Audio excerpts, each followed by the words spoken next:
प्रियो जय मसीह की, कैसे हैं आप सब। आइए परमेश्वर के वचन से बात करते हैं उत्पत्ति की किताब और उसका 11वां अध्याय। और यहाँ पर उसके पहले पद से हम बहुत सी बातें सीखते हैं। यहाँ लिखा है, सारी पृथ्वी पर एक ही भाषा और एक ही बोली थी। और उस समय कई लोग पूर्व की ओर चलते चलते शिनार देश में एक मैदान पाकर उसमें बस गए। तभी आपस में कहने लगे, आओ हम ईंटें बना के भली भांति आग में पकाएं। और उन्होंने पत्थर के स्थान पर ईंट से और चूने के स्थान पर मिट्टी के गारे से काम लिया। फिर उन्होंने कहा, हम एक नगर और एक गुम्मट बना लें जिसकी चोटी आसमान से बातें करे, आकाश से बातें करे। इस प्रकार से हम अपना नाम करें, ऐसा ना हो कि हमको सारी पृथ्वी पर फैलना पड़े। फिर यहाँ पर परमेश्वर का वचन हमें सिखाता कि एक भाषा, एक बोली और एक दूसरे की समझ रखना, एक दूसरे से बात करना, और ये सब बातें एकदम ओके थी। लेकिन यहाँ पर एक गड़बड़ हुई है, भाषा की गड़बड़ी की। परमेश्वर ने वहाँ पर भाषा की गड़बड़ी डाली। हम कई बार ये सोच सकते हैं या कह सकते हैं कि क्यों परमेश्वर ने ऐसा किया। सब कुछ ठीक था, पर परमेश्वर ने एक बात ये कहा था कि इनकी इस बात के कारण से भाषा में गड़बड़ी डाली गई। वो बात ये है कि उन्होंने कहा, आओ हम एक नगर और एक गुम्मट बना लें, इस प्रकार से हम अपना नाम करें। अपने नाम को करने के लिए, अपने आप को ऊंचा करने के लिए इन्होंने ऐसा किया। जबकि परमेश्वर ने कहा, फूलो फलो और पृथ्वी को भर दो। एक ही जगह पर नहीं रहना था, बल्कि अलग अलग जगह पर जाकर पूरी पृथ्वी को भरने की जिम्मेवारी आपको और मुझे दी गई थी। लेकिन इस वचन के अनुसार बताया जाता है कि वो एक ही भाषा के थे, एक ही बोली के थे, एक ही समाज था। और इस तरीके से वो अपना नाम करना चाहते थे कि एक नगर बनाएंगे और एक गुम्मट बनाएंगे। और यहां पर लिखा है कि गुम्मट क्या था वो, कि हम अपना नाम करें, ऐसा ना हो कि हमें सारी पृथ्वी पर फैलना पड़े। वो पृथ्वी पर फैलना नहीं चाहते थे, वो आगे जाना नहीं चाहते थे। और उसके बाद लिखा कि ऐसा करें कि हम अपना नाम करें और जो हम गुम्मट बनाए उसकी चोटी आसमान से बातें करें। प्रियो, पर आसमान के परमेश्वर से बातें करो, पर आपकी बनाई हुई बिल्डिंग, आपकी बनाए हुए वो चीजें जो आसमान को छुएं या परमेश्वर को भूल जाएं, परमेश्वर के उस आज्ञा हुक्म को भूलना ये ठीक नहीं है। परमेश्वर ने कहा, फूलो फलो, पृथ्वी को भर दो। नए नियम में हम देखते हैं, तो मेरे गवाह होंगे दुनिया की छोर तक। और हम कई बार अपना जगह, अपना स्थान छोड़ना नहीं चाहते, और हम सोचते कि यहीं पर टावर पे टावर बनाया जाए और हम इसके अलावा कहीं ना जाएं। यहां पर परमेश्वर ने भाषा की गड़बड़ी डाली। आज भाषा की गड़बड़ी को हम देखते प्रियो, बेशक आप पति पत्नी एक भाषा के होंगे, लेकिन आप एक दूसरे की बात नहीं समझ पा रहे हैं।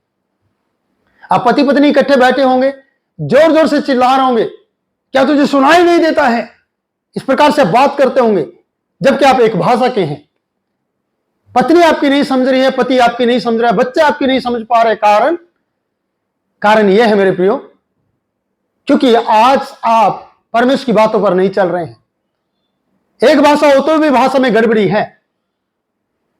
मैं उन लोगों को देखता हूं कि जो प्यार करते हैं एक दूसरे को, मैंने कई लड़का लड़कियों को देखा है, वो इशारे में बात करते हैं। और मोहल्ले में से गली से गुजरते हैं और मोटरसाइकिल का हॉर्न बजाते हैं, और उसका प्रेमी समझ जाता है कि वो आ गया। वो मोटरसाइकिल रेस देते हैं, गुर्र करते हैं, और तुरंत उसकी प्रेमिका समझ जाती है कि वो आ गया। और आप पति पत्नी इकट्ठे बैठे हैं, फिर भी नहीं समझ रहे हैं। नजदीक बैठे और आपको चिल्लाने की जरूरत पड़ रही है, क्योंकि आपकी भाषा में गड़बड़ी है। ऐसे समाज में बहुत से लोगों में गड़बड़ी है भाषा की। एक भाषा होते हुए भी वो एक दूसरे की समझते नहीं है। प्रिय, एक भाषा के थे, एक दूसरे की समझ रहे थे, पर परमेश्वर की अनाज्ञा कर रहे थे, परमेश्वर की आज्ञा नहीं मान रहे थे। क्योंकि परमेश्वर ने इन्हें बढ़ने के लिए, फैलने के लिए, फूलने के लिए आशीर्वाद दिया था, लेकिन ये उस आशीर्वाद का फायदा नहीं उठा रहे थे। तो ये क्या कर रहे थे प्रियो? ये अपनी मनमर्जी कर रहे थे। ये अपना नाम करना चाहते थे परमेश्वर की बजाय। ये सोच रहे थे कि हम अपना नाम करें, हम जो बनाएंगे वो आसमान को छुएगा, हम जो बना रहे हैं वो आसमान से बातें करेगा। आपकी बनाई चीजें आसमान से बातें करने के लिए नहीं, परमेश्वर के बनाए गए, परमेश्वर के द्वारा बनाए गए आप परमेश्वर से बातें करो। जो परमेश्वर के द्वारा बनाई गई चीज है वो परमेश्वर से बात करें। पर्वत पक्षी पंछी सारे करते हैं परमेश्वर की महिमा। पक्षी परमेश्वर की महिमा करता है, पहाड़ परमेश्वर की महिमा करता है, तारे परमेश्वर की महिमा करते हैं, आकाश परमेश्वर की हस्तकला को बताता है। क्या आप और मैं परमेश्वर की महिमा करते हैं? हम आपस में पति पत्नी होते हुए भी, बच्चे आपस में रहते हुए भी एक दूसरे को नहीं समझ पा रहे हैं। आप चेक करें अपनी जिंदगी में, आप सोचे जरा कि आपकी भाषा में कोई गड़बड़ तो नहीं?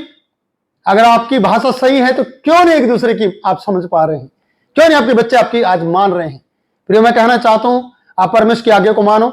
आपकी भाषा चाहे फिर कैसी भी क्यों ना हो, आप चाहे मलयाली हो, चाहे तेलुगु हो, कर्नाटकी हो, चाहे फिर हरियाणी भी हो, या पंजाबी हो, या हिंदी भाषी हो, फिर आप कोई भी भाषा क्यों ना हो, अगर आप परमेश्वर को सही रीति से आदर देते हैं और आपकी बातें परमेश्वर को महिमा देती हैं, तो आप किसी भी बात को समझ पाएंगे। आपके लिए कोई भी बात मुश्किल नहीं होगी। तो प्रिय, मैं चाहता हूं कि आप पति पत्नी और आपका परिवार एक दूसरे की समझ पाए, तो पहले आप परमेश्वर को समझें, पहले परमेश्वर की बड़ाई करें, पहले परमेश्वर का आदर करें, पहले परमेश्वर के लिए जिए, प्रथम स्थान परमेश्वर को दें, और परमेश्वर आपकी अगुवाई करेगा और आपकी भाषा को नॉर्मल कर देगा। वो आपकी भाषा में आज गड़बड़ी डालना नहीं चाहता। आसमान का परमेश्वर आपको पृथ्वी पर रहते हुए बढ़ाना चाहता है और आपको बरकत देना चाहता है। प्रभु का वचन के द्वारा मैं आपको कहना चाहता हूं कि आज अपने जीवन को सुधारें और प्रभु ने वचनों से आप लोगों को आशीष दे। मैं आपके लिए प्रार्थना करूंगा। परमेश्वर तेरे दास दासियों को, बेटा बेटियों को, जो भी ये वचन सुनते सबको आशीष दे, और प्रभु इनकी अगुवाई कर ताकि ये तेरी महिमा कर सके, और प्रभु एक दूसरे की समझ सके। सबसे पहले इनको तुझे समझने की जरूरत है, इसलिए प्रभु इनकी अकल बुद्धि को खोल दे, उनके घर में सुख शांति लिया, इनके तमाम झगड़े यीशु के नाम से जाते हैं। पिता, प्रार्थना सुन, कबूल कर, यीशु के नाम से मांगते हैं, आमीन।